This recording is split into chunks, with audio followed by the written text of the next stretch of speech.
Hello. হ্যাঁ বন্ধুরা, আসসালামু আলাইকুম।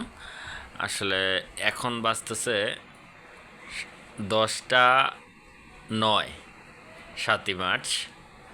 তো এই যে, তো আমার বোন কালকে নিচে শুইছিল, শরীরটা একটু খারাপ লাগতেছে, সেই জন্য কী করলো, নিচে শুইল। এত বড় বেড রাইখা সে নিচে শুইছে। তো বড় বেড রাইখা সে নিচে নিচে শুইল।